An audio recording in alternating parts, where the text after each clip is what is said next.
I'm Margaret Floyd Barry, Master Restorative Wellness Practitioner, author, speaker, and Executive Director of Restorative Wellness Solutions. Each week, I interview the world's leading experts in functional health and nutrition to uncover the latest research findings, case studies, and evidence-based clinical applications for reversing chronic disease, including actionable insights and strategies you can implement immediately to elevate your practice, increase your impact, and change the way health is delivered.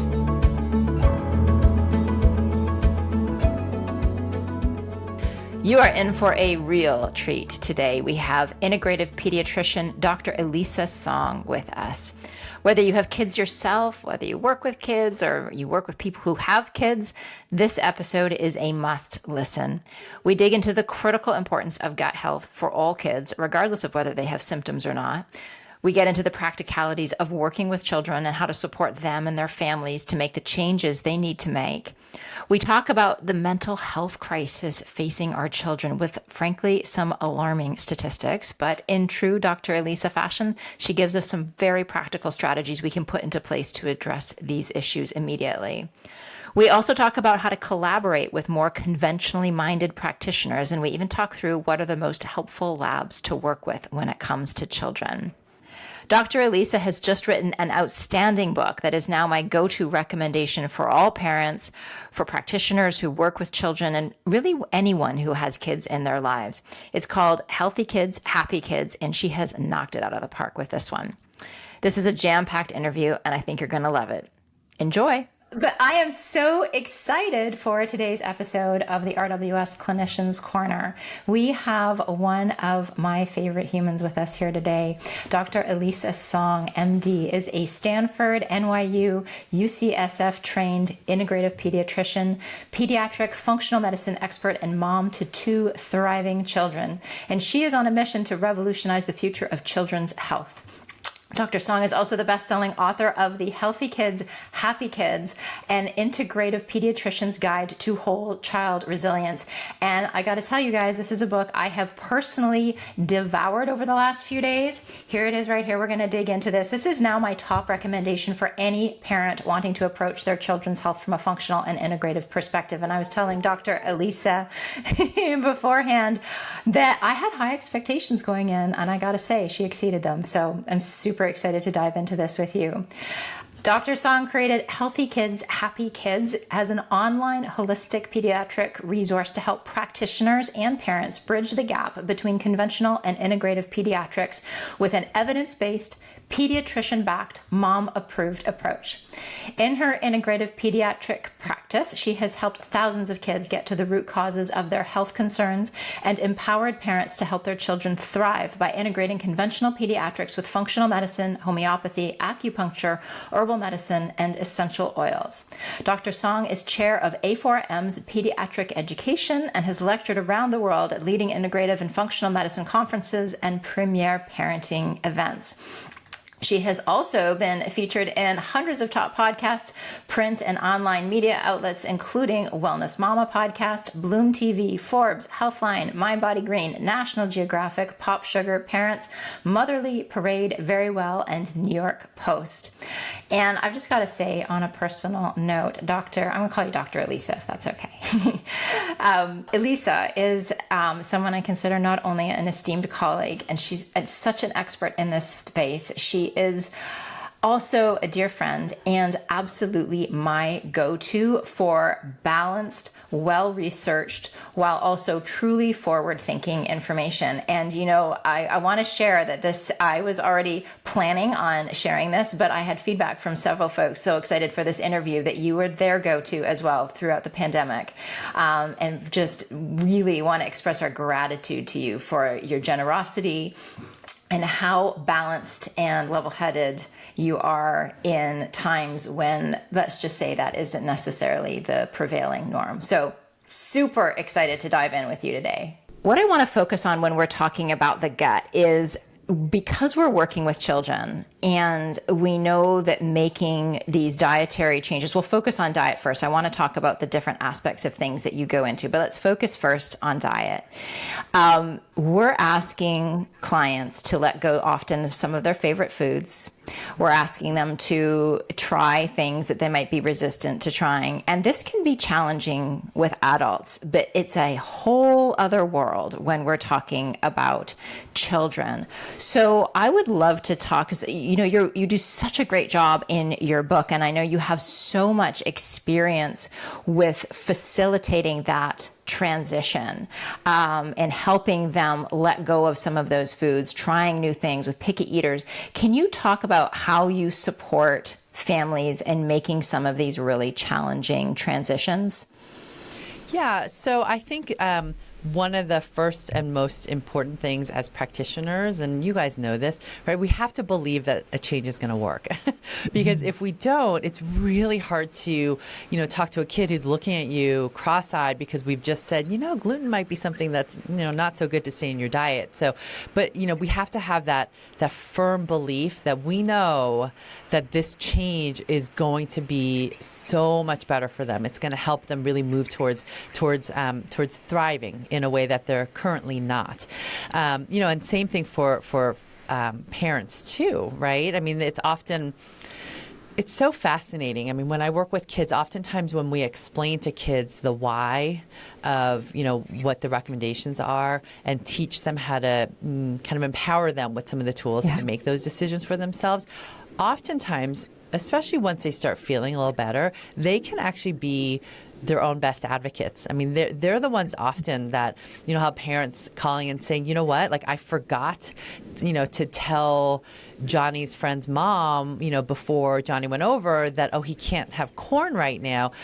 And and totally surprisingly, Johnny actually asked the mom, like, "Oh, is there any corn in here? Because I'm not supposed to have that right now, right?" Or, going grocery shopping. Once kids learn how to read food labels in a really savvy way, it's often that the kids are like, "Mom, did you see that? Oh, this has artificial stuff in it." So I think, we want to give kids so much more credit than we often do. I mean, even for my own kids, sometimes I turn around, I'm like, "Oh my gosh, I did not give you credit for really being able to take that on," and understanding that. And then, as we kind of look through, think about changing diets, because that is one of the foundations, as you guys know. I don't, as an adult, I mean, so different strategies. So as an adult, it can be much easier to say, you know what? I have my marching orders. I'm going to go home, clean out the pantry, look up new recipes. And this weekend, I'm going to do it, right? For kids, whenever we're asking them to change their diet, I always recommend adding in foods first. So don't even worry about what you're trying to take out. We talk to them about it. We talk about how to minimize maybe the gluten or the dairy, or minimize the amount of added sugars that we're getting. But first we focus on what are the swaps that we can make. What are the foods that we can incorporate into a child's diet so that once we're ready for that complete elimination, they already have a bunch of foods that are a part of their daily routine. And then I have them set a date on the calendar. It's just like, who said that, Margaret? If you don't put it on the calendar, it's not going to happen, or, whatever that saying is, right? That, I mean, you have to make it real, right? And so, then, I'll have parents and kids look ahead, right, to see when are you not about to go on vacation? When are there not like a whole slew of birthday parties? Or, we're not going to visit grandma. I'm not going to throw, my mom was amazing, right? But sometimes, grandparents don't often have the foods that we necessarily want as parents in their pantry. So, when are we not going to, spend the week with grandma where we don't have as much say about what gets put on the table. And then put a date on the calendar, right? And then that's when we're working towards, we've introduced all these foods. We've slowly kind of, ratcheted back on some of the inflammatory foods. And then on that date, we can go for 100% new way of eating, right? And so in that way, we're focusing on what kids can eat instead of focusing on, you can't have X, Y, and Z. We're like, wow, you can actually have this or that. And that's where, one of the tools that I think is the most valuable for kids to learn, I've already mentioned it, is learning how to read those food labels. right? Because at a certain point, once they're out of the house, like my kids, they're tweens and teens, and they're buying food from themselves. They're choosing which bag of chips to get, or they're choosing, the drink at the boba guys or whatever it is. They can make those choices in a much more mindful way. And sometimes they're going to choose the Takis with I'm going to say right now, I think one of my biggest wins as a parent is my kids don't choose the Takis, right? but if they do, they know it's like full, they're fully informed, right? It's an informed decision that they're making, right?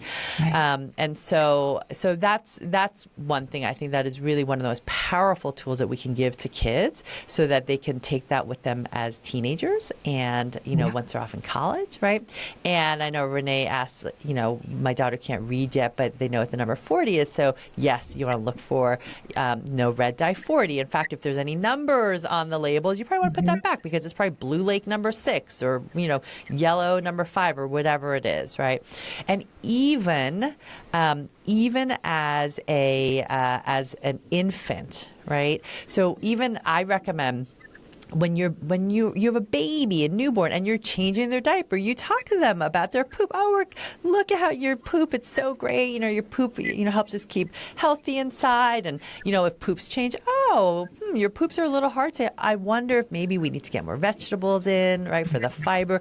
Just have that monologue going, right? Because that way, kids understand how important it is when you're going grocery shopping, with your toddler, and they're sitting in the cart, right? And you're choosing you can pick up 2 packages and say, we're going to choose between these 2 boxes of cereal, and your daughter might say, that one, right? The one that has, the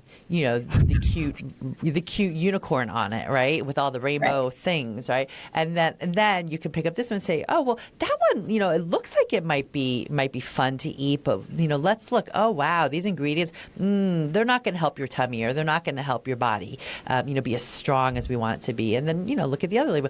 Wow, look at all these great ingredients. So, it's like that as we kind of incorporate that into our daily language, and not make it this is a strange thing that you're looking at a label, right? We just make that part of our everyday. So no matter, how old your kids are, you can adjust it, right? As your kids are older, like my kids, I'm like, ooh, wow, do you see, like, if you can find me an ice cream that doesn't have mono and diglycerides, because we know, how much inflammation that causes, and how if you want to, like for my son, he wants to be able to, he's really focusing on his soccer athletics. Yeah, well, that's not necessarily going to help your performance, right? And so then you task them with finding the ice cream that doesn't have the emulsifier that in the literature has been shown to disrupt their gut microbiome. Some of these emulsifiers can directly trigger leaky gut. So I might speak like that to a teenager, but a younger kid, I'm not going to say it that way, right? But then they know, okay, that's one thing that,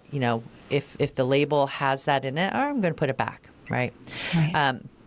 And then also another really important thing when we're working with kids, especially if there are multiple kids in the household and it's one child that is having some of the health concerns that you're working with, I really, really do encourage just making the shift in your diet a family affair. I think it's so important for the child who's going on the elimination diet to not feel excluded, not feel like there's something really wrong with them, right? This is an opportunity for the whole family to learn about inflammatory foods, to broaden, their variety and their nutrient intake, and not feel singled out. And surprisingly, when you do that, right? Like even if, if you have a mom as a client and you're recommending that, with their joint pains that they go off nightshades and go off gluten, I would recommend even making that a family affair. You know what, mom's going to be off gluten for a little bit. Let's try it, right? Because chances are, and very often, when I see one family member eliminating some inflammatory foods and the whole family does it with them, so many other family members notice the benefits. Like I had one kiddo who 2.5, 3, he had really significant chronic allergic rhinitis, and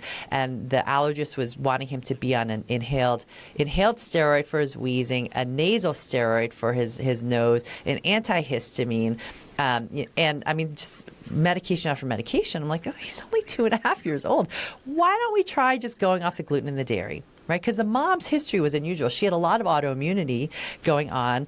She still woke up every morning with back pain and joint pain, and nobody had ever told her to try going off of gluten. So I said, let's just try it for the whole family.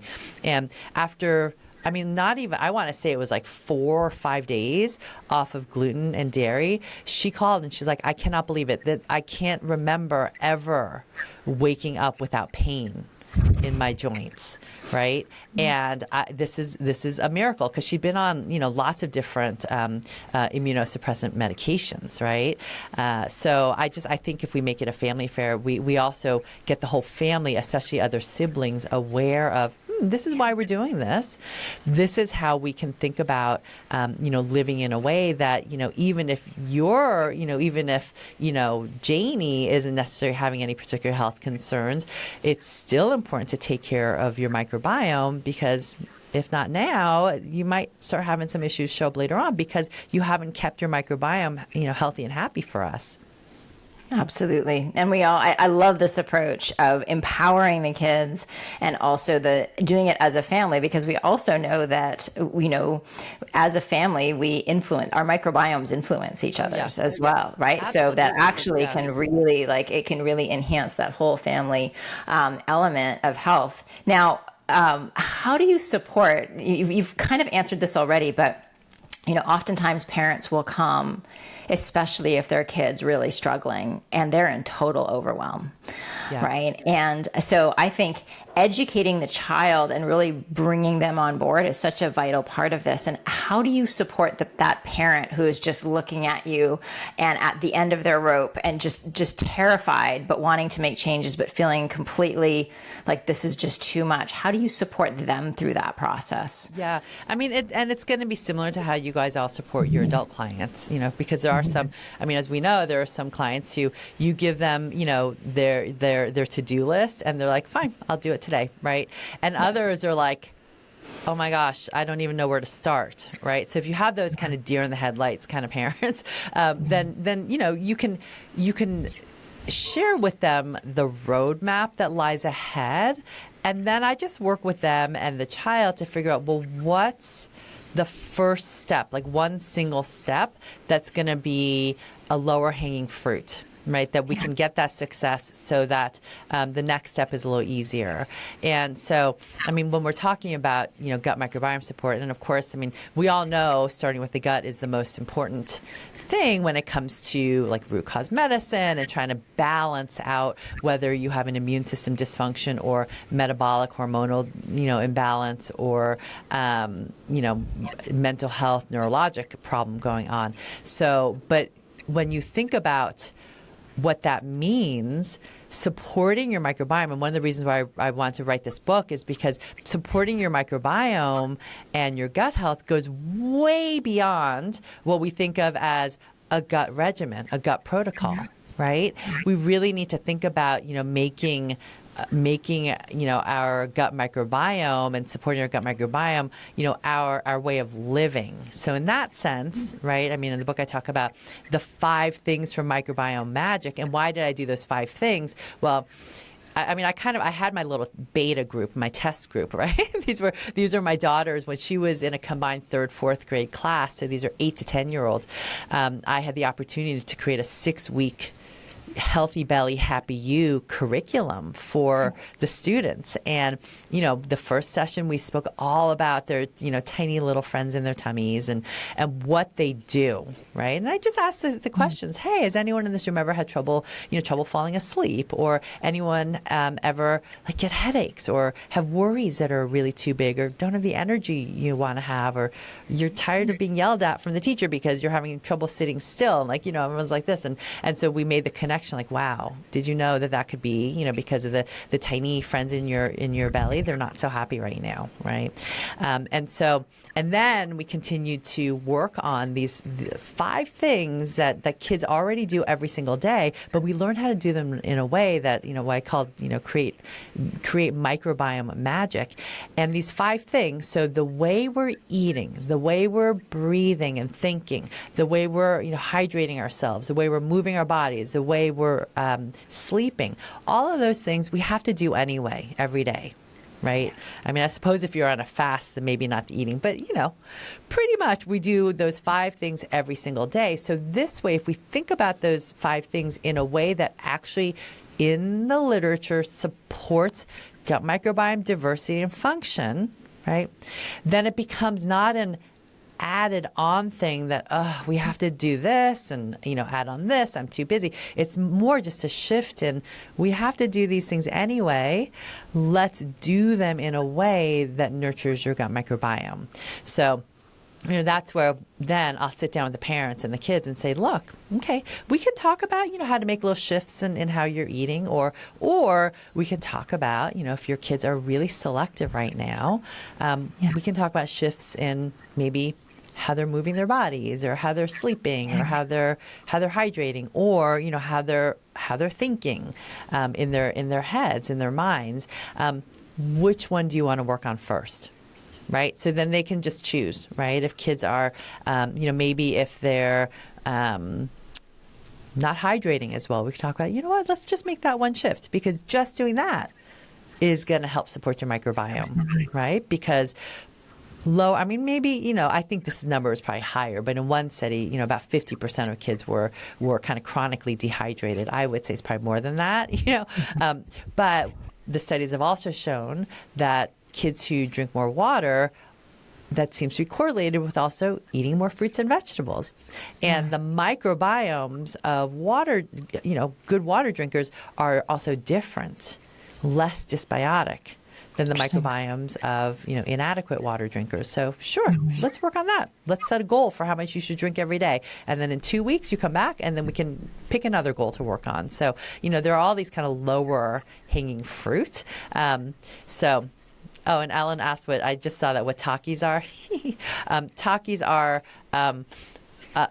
if you work with middle school kids and high school kids, Takis is one of the most common, preferred type of chips for kids. And if you go, very sadly, if you go to Mexico, you'll see in all the airports like these huge billboards for these Takis tortilla chips that are, you would cringe. We cringe, right, when we look at the ingredients. The first ingredients are, artificial flavors, red dye 40, monosodium glutamate. It's like this litany of ingredients that harm children's brains and harm their gut microbiomes. But unfortunately, it's almost become like this, the national food of Mexico. It's everywhere, which is such a tragedy because, if you compare that with a company like Siete Foods that are really trying to take, traditional Mexican foods and really make them, to healthier, better for you versions. But just that alone, helping kids understand, all right, I know you like the crunch. You like the spicy flavor, you like the lime in it, right? So let's see, okay, well, you know what? Trader Joe's has a rolled corn tortilla version that is it's cleaner and it tastes really good. A lot of kids like it, right? Even better yet, how about the Siete, right? They have their Fuego chips, which my kids love, right? So, we just teach them how to have something that fulfills that crunchy chip, I want to sit with my friends and eat a snack desire. But it's something that they can enjoy and that you as a mom and as a practitioner can feel happy with, right? I love that. And I love that, kind of going back to what you were talking about in terms of these different strategies, if working with diet isn't the best starting point, if, kind of going back to that, somebody who's overwhelmed or the child is really like struggling around food, that you have all of these other places, all of these other entry points to support them that have real benefit for their gut. It's not just we're like doing some things to keep busy while we wait to get to the real thing, right? Like these are all integral elements. I mean, it was actually, I find it really fascinating that of your 5, only 1 is diet. Yeah. I mean, it's an important one. I'm not going to diminish that. Of course, we're sitting here with an audience of nutrition professionals, but it's not the only thing. I see Brooke has a comment here. She says, I totally agree with all you're saying and raise my kids the same way. There are some in nutrition and or parenting circles and counsel that say we can be setting our kids up with disordered eating and unhealthy relationships with food. How do you reply to these concerns and teaching, and do you think that they're valid? Yeah. So I think this is a great question. It's a question that I get a lot and that I think about a lot because, a disordered relationship with food can be a lifelong struggle. Right. Okay. And I think that it is really something that, we have to be really mindful of in our languaging.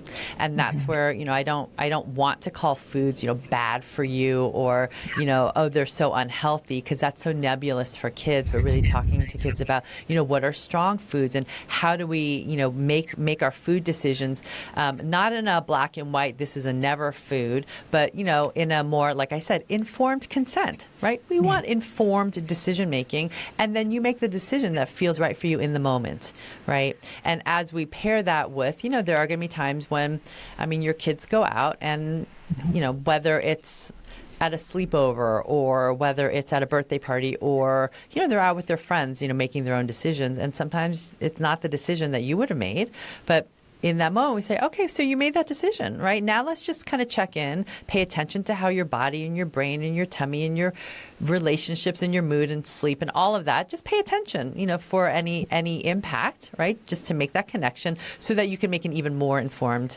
decision the next time. Now, I have, parents and who are embarking on this road towards a more nutritious lifestyle who, will have friends or family members or grandparents say, how could you deprive your kid? I mean, you're not, just let them be kids, right?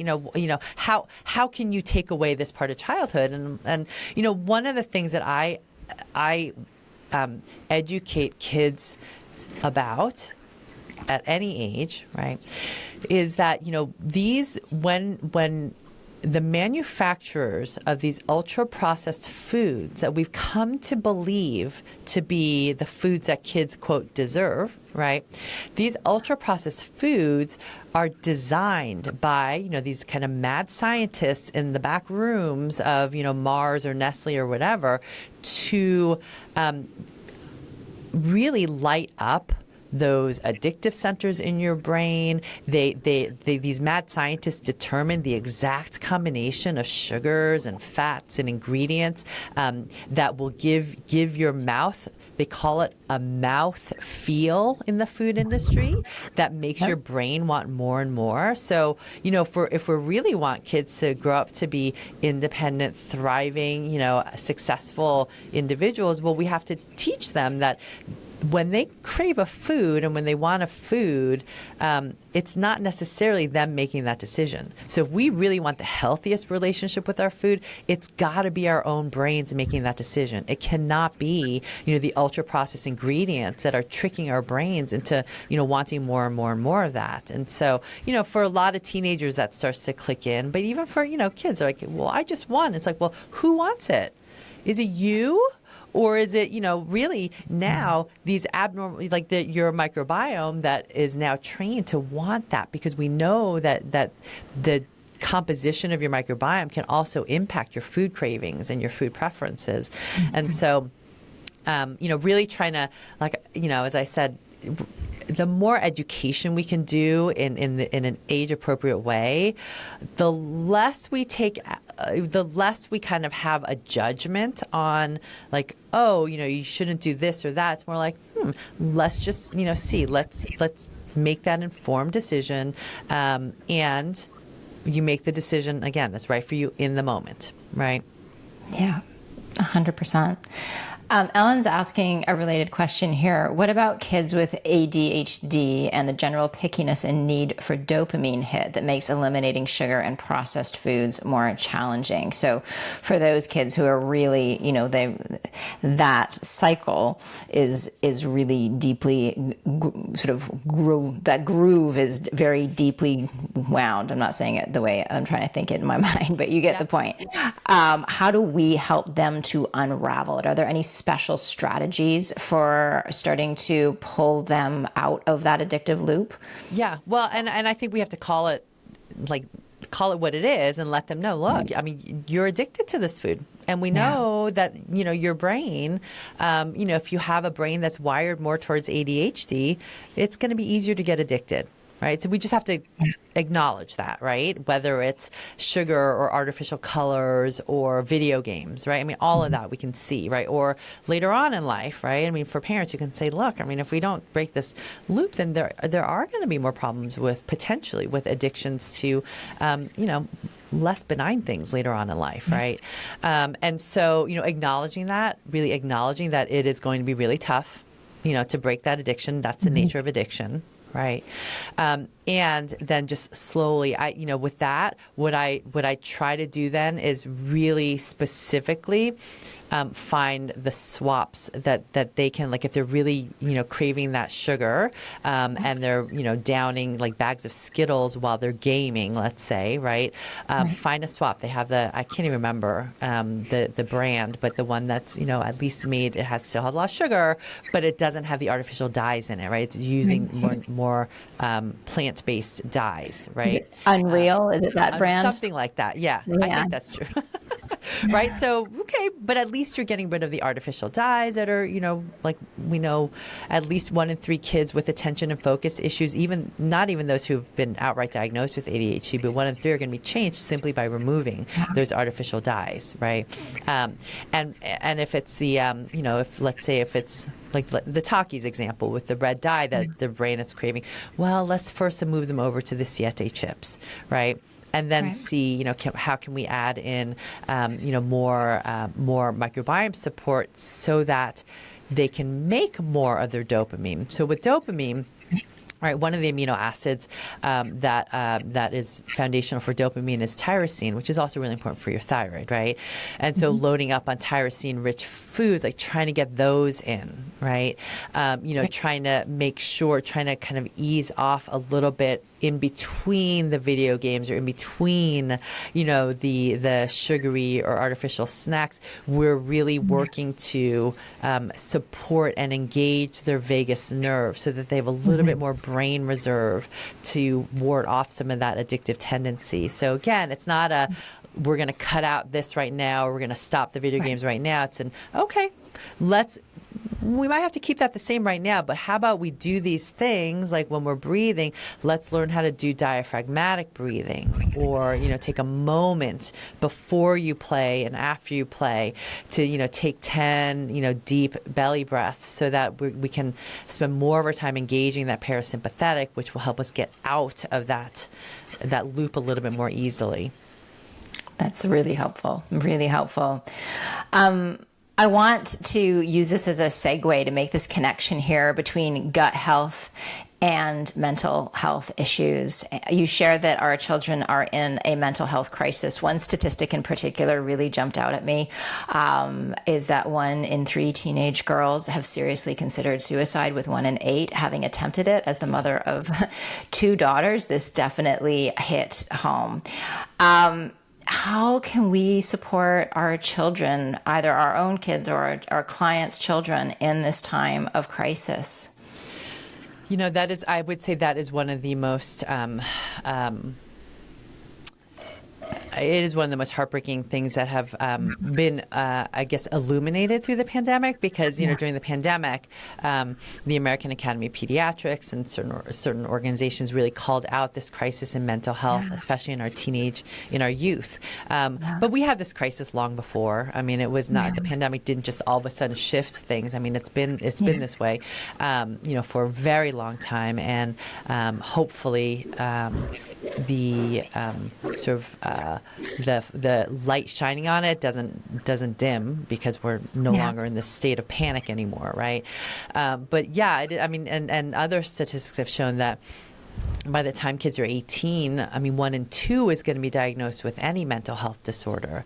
And so, I was just talking about this with a friend, how one of the biggest challenges, especially when you're working with teenage youth who have anxiety or depression or, who are dealing with a lot of, a significant load of psychological stress, is that unfortunately, nowadays, because of the the environment that we're living in, so many teenagers just expect that this is just something that's going to happen to them, right? Yeah. They just expect that, well, of course I'm going to have anxiety. I mean, who doesn't, right? I'm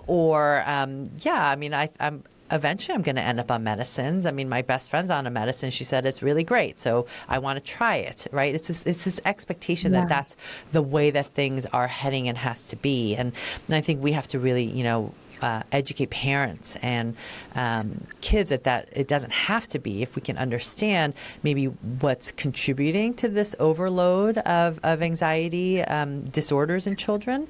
And I don't want to discount some of the, really kind of unchangeable, environments that some kids are living in, with violence and trauma and, just unsafe neighborhoods and really lack of nutrition equity and, lack of access to nutritious foods to nurture their microbiomes in their brains. But at the same time, I think as a whole in our society, we have lost our stress tolerance, which is, kind of on that same trajectory, we've lost our immune tolerance. I mean, our kids are getting more and more allergic to things. Think about all of your adult clients who, they had no allergies when they're kids. And then all of a sudden, oh my gosh, I'm like anaphylactic to shellfish or to mangoes or to X, Y, and Z. I have so many parents coming in now who now all of a sudden have allergies to foods. I'm not talking, hay fever. I'm talking, really serious anaphylactic food allergies. It's crazy. But, that loss of immune tolerance is kind of mirroring this loss of stress tolerance that we have. And so what I talk to kids, I actually even pull out diagrams or I draw it for them. And I talk about something called the stress performance curve. And I let kids and parents know, right? First, I'll ask, okay, are you stressed? And I mean, so who doesn't say I'm not stressed, right? And then I'll say, look, did you know that stress can actually be one of our best friends, right? Because we have to understand, it's just like when we talk about inflammation with our patients, inflammation is not just in and of itself a bad thing. Right? We need inflammation to fight fevers and to heal up our wounds and, mount that inflammatory response to get over whatever, stressor, inflammatory stressors coming our way. It's just that when inflammation is sustained and chronic and doesn't go down, that's when it becomes a problem. It's the very same thing with stress. We have to get out of our vocabulary that stress is a bad word. Stress is simply our physiologic response, our body's way of letting us know that we're getting ready for something, right? Whether it's an exam or a soccer game or whatever it is. So it's just that when we have sustained, unmanageable stress, when we don't have the tools to manage it, that it can become overloaded, right? And chronic psychological stress, creates as much inflammation and can actually trigger leaky gut, right, than any, environmental toxicant or infection that we can imagine. So, I'll tell kids there's a stress performance curve. It's this kind of bell-shaped curve, right? Yeah. And, this on the y-axis up here, this is your performance, right? Yeah. Here is your stress level, right? So here where there's no stress, life is handed to you on a silver platter, right? Mommy does everything for you, right? You don't have to, you have no homework, right? You have nothing to worry about, right? We might think, oh, great, I'm happy, right? Our performance is way down here, right? And studies have shown that this is just as inflammatory. as, having high stress, right? And this can lead to feelings of depression, inapathy, inadequacy, low self-esteem, right? Think about it. It's fine to have nothing to do for maybe, a couple weeks, maybe a month over the summer, but over time you kind of get restless. You're like, what's my purpose in life, right? We know that purpose in life is one of the best indicators of health outcomes, right? And then we have here, okay, stress gets a little higher. We have a deadline where, we have a couple of different projects to do. Our performance peaks here. It's that sweet spot of stress, right? Where we've all experienced it. You're in the zone, you're on fire, you're getting things done, right? And then all of a sudden now, okay, it's not just a couple of projects, but now you have 10 projects, and you have marital strife, and you have or a friend, social media drama, whatever it is. Stress gets higher and higher, and then your performance starts to drop. And then here is where we get low performance, but also high anxiety, irritability, anger, more chronic inflammation. So both sides are not good. We need it's like Goldilocks. We need stress to be just right?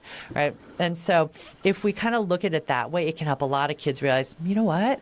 Okay, so I'm stressed for this exam. It's getting me ready to study, right? That's not a bad thing. It's okay to be stressed. It's normal to be stressed in that sense, right? So we have to normalize a certain amount of stress. And then for those times when stress really is peaking and, we're not really managing that well, we need to learn the tools to lower that stress response, right? Not have that sustained, cortisol, adrenaline response. We need a little bit of that, right? But then we also need to have the tools to engage our vagus nerve, our parasympathetic, to know, all right, test is done, right? Let's bring back down that stress level to, manageable, back to equilibrium, back to baseline. The problem is most of us are living at an equilibrium where our sympathetic is just here all the time, right? And so now the reason why in my book I have a whole chapter on the vagus nerve and the parasympathetic is because learning how to engage our vagus nerve on an everyday basis, right? So that we can counter the everyday sympathetic with everyday, I'm exercising my parasympathetic is on whenever I need it.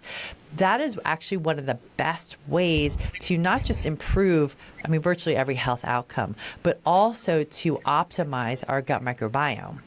And so, that is why it's one of the 5 things that are so central to maintaining microbiome resilience. And, as we've all seen, right? And I'm talking we, like me as a practitioner, right? You do the 5 R's, you quote, heal, your child's gut, get them into remission. I kiddo with Crohn's disease, great, cleaned up her gut, got rid of the Klebsiella, remission, she's doing great. And then the next thing comes along, right? Whether it's, the next, social stressor or the next, bout of like vacation where food isn't as clean, right? And then the symptoms start to come back. So it really actually wasn't remission, right? And so if we want lasting healing, it's not just about, getting rid of the dysbiosis and the leaky gut. It's about maintaining that entire foundation for microbiome resilience with how your kids are, thinking and engaging their vagus nerve and how they're living and sleeping and hydrating and nourishing their microbiome, so that if you have that foundation, right, the next round of antibiotics or the next, birthday party, the next round of finals, sure, there's going to be a little imbalance, but your microbiome will bounce right back, right? Because your microbiome wants to bounce back to the state that it was previously in. So if we have that healthy foundation, it's so much easier for your kids to bounce back from that microbiome setback. You have a lot of great suggestions in the book for how to support children with their vagus nerve. Ellen's asking, what do you recommend? Can you share with us your favorite, if you have a favorite? Yeah, I do have a favorite. I have a lot of them, but one of my favorites, like I said, we want to think about these things that we're recommending to our patients, especially our children, but and our teenagers. We want to make things as part of their everyday life as possible. Yes. So again, not an add-on. So I already mentioned belly breathing or diaphragmatic breathing. That is really and truly, if we can learn how to, breathe with our diaphragm with every breath, and when we need to, that is going to be the best way to engage your child's vagus nerve, because diaphragmatic breathing has been shown to improve heart rate variability, which as you guys know, heart rate variability is a marker for kind of a proxy for vagus nerve function. And I'll even have kids in the office, right, and parents just to kind of check to see what their heart rate variability is like. Now, a lot of us have things like Oura rings that can track that, or your Apple Watch, right? But heart rate variability, there should be this normal variation in your heart rate. So I have parents, or kids feel their pulse either here or in their wrist, right? And as you're breathing in, slow breath in, your heart rate should speed up. And as you exhale, your heart rate should slow down. It's that normal variability in your heart rate when you take a breath in and when you exhale. And there's not one number that's right for anyone, right? We know that as we get older, any number under 5, that's like, oh, you got to really look. That's a marker for there's something going on that is a risk. Children should have, higher heart rate variabilities than adults. One study that was very, eye-opening, right? Because we know from research, even from like 100 years ago, that our microbiomes, especially our children's microbiomes, have changed through the decades, not for the better, right? And the same thing when we look at historical controls from like the late 1900s, from this cardiologist who was in Germany who was measuring heart rate variabilities in kids with ADHD and kids without. Our kids' heart rate variabilities have decreased through time too, right? Think about it. Just all the go, go, go, and the things that just keep our sympathetic engaged. And so when we teach kids how to belly breathe, and parents too, because a lot of parents don't know how to do this, right? We make sure that, we're keeping our shoulders down, right? Not up by our ears. And I just have parents and kids keep one hand on their chest to start with, one hand on their belly, right? Imagine that there's a balloon in your belly, and as you take a big, slow breath in, the hand on your belly is rising, right? Balloon is filling. Hand on your chest is staying still. And as we exhale, the balloon in your belly is sinking, right? Again, hand on our chest stays still. This can be really hard to do, I'll have parents and kids in the office, and they're like trying to concentrate and focus, and it should be just natural, right? When we look at babies, they belly breathe all the time, just naturally, right? But this is something your kids can do, like if they're sitting in class and they're about to, get up because they have to give a presentation and they're breathing faster, the heart rate's going, right? And they don't have much heart rate variability. They can just stop and focus on their breath, take 5 or 10 slow, deep belly breaths to stop and reset their nervous system, right? We can do that anytime. And it's something like I love, guided meditations. I love tapping. I love, there are different apps that you can use.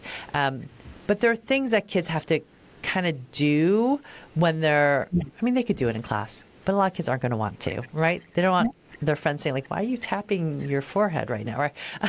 So, you can go to the bathroom, but the breathing is something they can do all the time. Like, we can do it. Like, if we're stuck in traffic, okay, and we're frantic about being late, you know what? The traffic is there, whether we hyperventilate or not, right? Whether we're kind of like this or not. So it doesn't get us there any faster to be like this at the wheel and sympathetic on fire, right? So let's just engage our belly breath, just slow it down, regulate. We're going to get there when we get there. Right?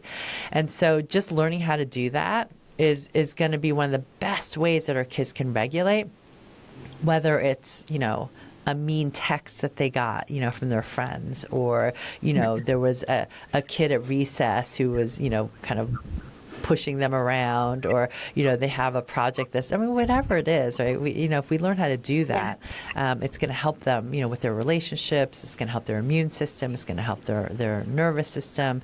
So I think, I've said before, I think that the two most important things that we can teach our kids that will really help their future lives is to regulate their nervous system and to learn how to read food labels. I mean, those two things could change the trajectory of their health and our grandchildren's health and, for generations to come.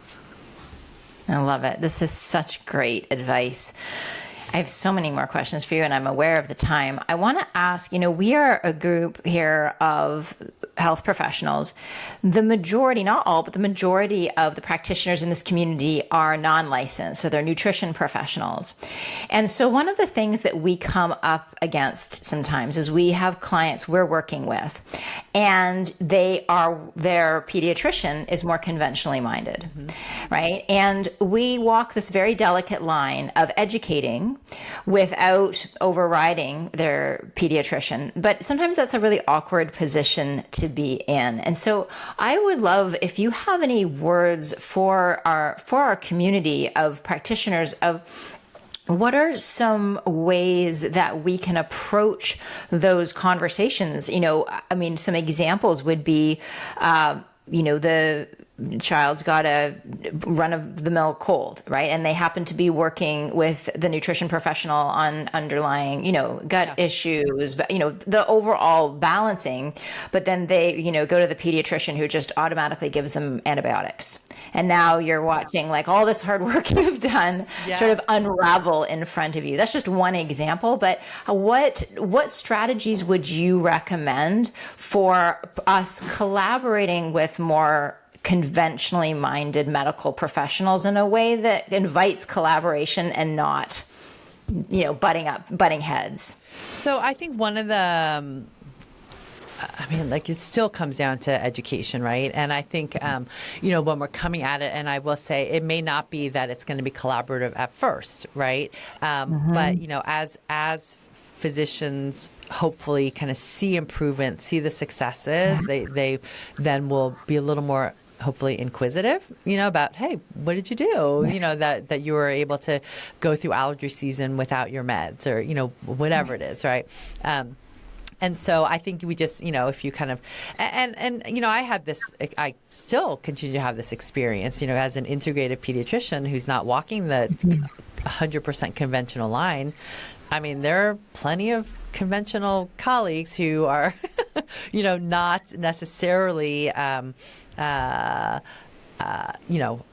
aligned or supportive of the work I do, and yet I've had through the years when I'm just thinking about a kiddo with autoimmune uveitis, and we were able to get her off meds and save her eyesight, right? Through a functional medicine approach, and her neuro-ophthalmology surgeon was like, oh my gosh, I don't know what you're doing, but just keep doing it, right? Because it's working, right? I've never seen outcomes like this. So I think if, as we get the successes, that will change. Yeah.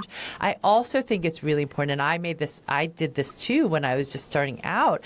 I leaned more towards the sort of kind of anti-conventional medicine, kind of anything, right? Because the more you learn, you're like, oh my gosh, like look at all the unintended harm we're doing, right, with this conventional approach. And yet having to remember that there is that conventional approach can be absolutely needed at times, right? And so I think for me it's been really important to learn how to kind of swing in the middle and provide the education. And that's where I'm hoping, with, one of the reasons I actually wrote the book too was so that parents didn't have to explain to their practitioners as much, right? Their doctors as much, like why they want to maybe wait on antibiotics, right? Because if you can arm your parents with some of the data, right, some of the facts, and they can say, look, I'm all for antibiotics if they're necessary, but I've read in some studies that up to 70% of antibiotics for kids aren't really needed, that they're unnecessarily prescribed. So, and I'm also worried about the consequences to, my daughter's gut microbiome, and like, what about her risk for anxiety later on? Because, antibiotics can sometimes, in the literature, has been shown to increase the risk for that, right? Are there other options, right? So just, being able to have that conversation in a more inquisitive, like, I've read this, here's the research, like, is there a, how can we work together on this, I think is really helpful. But it is, and for parents too, just, I think also educating parents too, that, when they have a pediatrician or a family practice doc for their kids, that they, as parents, really are their child's best advocate. Right. And so sometimes just saying, just telling the doc, like, I'd like to think about this first, is really, really important. Right. Not feeling, because you can kind of get into the snowball effect of I've had parents go, to their primary care physicians and, with one intention, and then come out and a completely different outcome happen, and they're just like, oh my gosh, how did I let that happen, right? So just knowing, look, you have every right to say, look, I'm not. I'd like to, look at other options first, or, I'm trying this approach first, and I'll come back to you if we need additional help, right? But, just like in terms of the, as we're talking about anxiety before, right?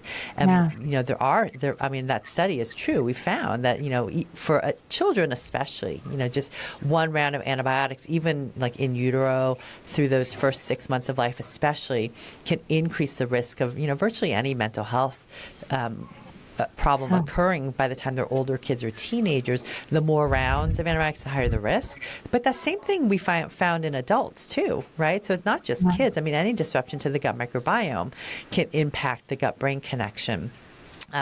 But it's not just antibiotics. I mean, antibiotics are certainly the biggest acute disruptor, most frequent acute disruptor to our microbiomes. But as practitioners, we also have to understand, as I was kind of diving into the research, there are so many medications that your kids, your patients may be taking every day that have been found to disrupt the gut microbiome, just as much as antibiotics. So things like antihistamines right now, that a lot of kids are on for their allergies, or NSAID medications, right, like ibuprofen, SSRIs, right, for anxiety can disrupt the gut microbiome, which then makes this vicious cycle, with their anxiety that you're trying to manage. Steroids, whether they're inhaled or oral, maybe even topical, because of the absorption, can impact and disrupt the gut microbiome. And of course, there are your reflux medicines too. So, I think about, the teenagers now, why do we have this epidemic? I mean, so many reasons for teenage mental angst, but, how many kids are on low-dose doxycycline for their acne, and girls are on birth control pills because of their horrible period cramps, and they're on then SSRI because of their anxiety, and then when they get their periods, they take the ibuprofen or the Aleve because they still have bad period cramps, right? And so it's like, oh my gosh, look at all these different ways that their microbiomes are being disrupted. The answer might not be to take them off of those meds right away, because especially as the non-prescribing practitioner, I don't want to take kids off their medications. I want to get them to the point where they feel so good that they go back to their docs and say, hey, can I try maybe weaning, this SSRI, or, my period cramps, I don't have those anymore. Like, maybe I don't need to be on the pill, right? And so...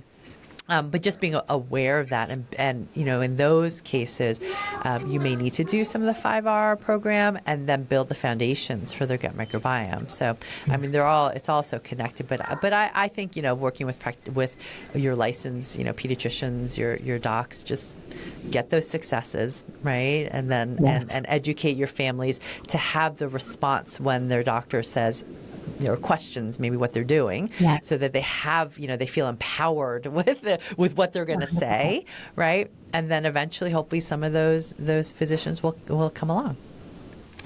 I also want to share, you gave a great list of 6 questions this was for parents to be asking their pediatricians, and it was in the context of antibiotics, but I think this could be applied really to any kind of medication or any kind of medical intervention that they're maybe questioning, right? And the questions, is this antibiotic, or I'll put in, fill in the blank intervention really necessary?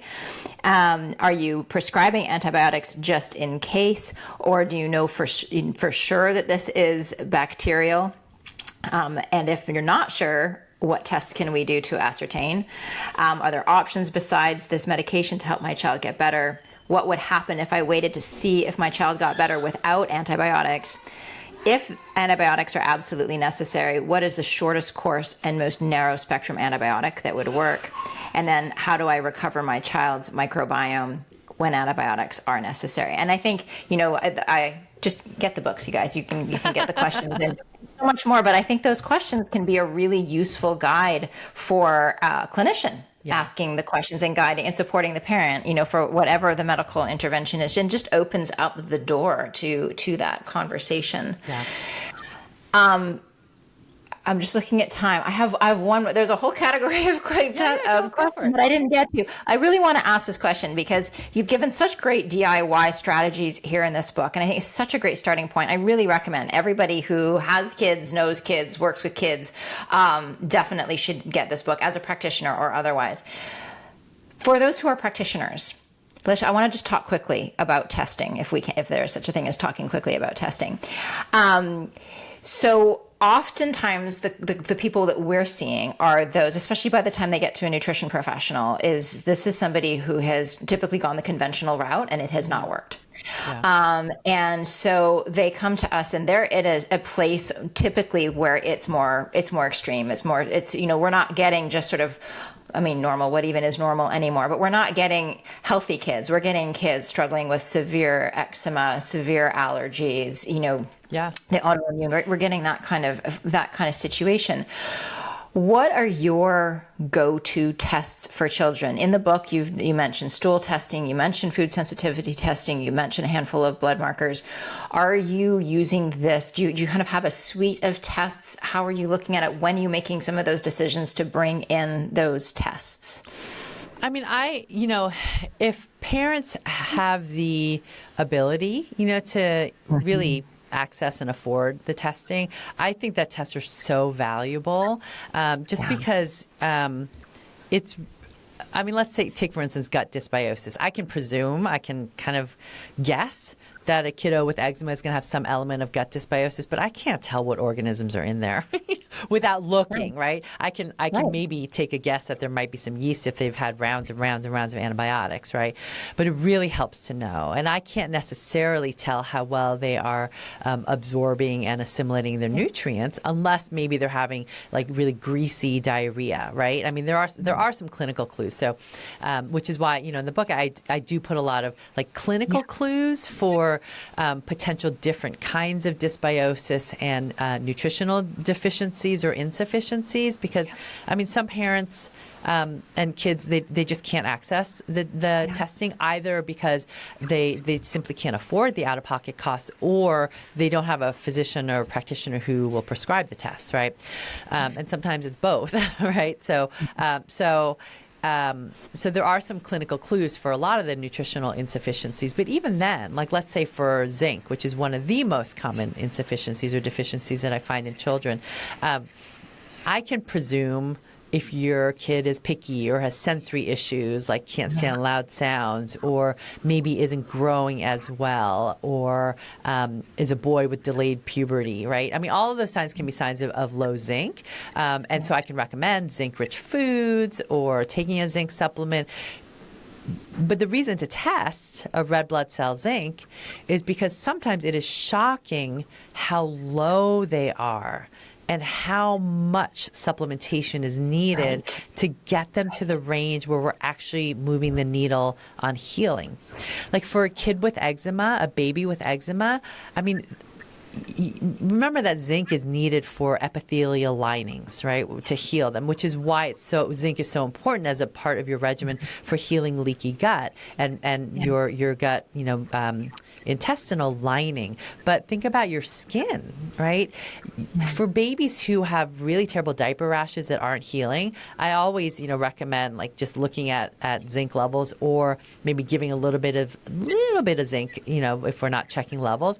But for kids with eczema, they're using all the zinc that they have to heal their skin, right? Especially if they have lots of open, weepy skin. And zinc is also a very common nutrient deficiency in infants, zinc and iron, which is why animal proteins were put up on one of the first foods for babies by the American Academy of Pediatrics, recognizing that zinc and iron reach their low point often around like 9 months of age, right? And I remember having this one baby where, with pretty severe eczema. And so I was supplementing with a little zinc, and we were doing all the gut things. And then finally the parents were like, you know what, maybe it's, I had suggested blood draws, but, an infant, it's a little harder to think about getting a blood draw on an infant. But we did, right? We finally did, because I'm like, we got to figure what's going on. And despite the supplementation, and despite having already started on animal proteins for baby food, her red blood cell zinc was like 6.2 or something like that. It was shockingly low. And ideally, I would like to get the red blood cell zinc at 12 or higher. And so we had a long way to go, right? And if we hadn't measured, I would have been a lot more reluctant to give the baby a higher dosage of zinc than the dose that I already thought was fairly high for a baby, right? So anyhow, it can be really helpful. So I do like, for blood testing. Now, again, we have to be mindful of how much blood you can draw on a kid. I always recommend using a lidocaine numbing cream on the elbow creases before a blood draw, because, that's not going to be the first blood, the last blood draw of a kid's life. But if it's a traumatic blood draw, you bet it's going to be the last one for a long time, right? And so if you can't prescribe the EMLA lidocaine prilocaine cream, that's okay. I have a patient who found there's a cream on Amazon. It's called Numb Master. It's a lidocaine cream that apparently people use for waxing, right? Like if they're waxing, they want to numb the area. So, and there are a whole bunch of lidocaine creams. So she's like, it works great. And I didn't have to, and actually was less than the copay I had to pay at the pharmacy for the EMLA, right? So I would recommend that, right? And then, as far as the basic labs go for that first blood draw, would be a complete blood count with different platelets, a comprehensive metabolic panel, a ferritin, red blood cell zinc, red blood cell magnesium, and 25 hydroxy vitamin D. Now, if there are concerns with growth, then I'll add a complete thyroid panel, TSH, free T4, free T3, reverse T3. Before we go on an elimination diet, I really like to check your IgG and IgA celiac markers, right? Your gliadin and tissue transglutaminase, because if they're off of gluten and they're doing great, right? So a couple of reasons. Doesn't matter. I mean, if clinically, if their body's saying and their brain is saying that they do much better off of gluten, then fine, we're going to keep them off of gluten. Okay. The time it can matter is fast forward now to maybe when they're in summer camp or college.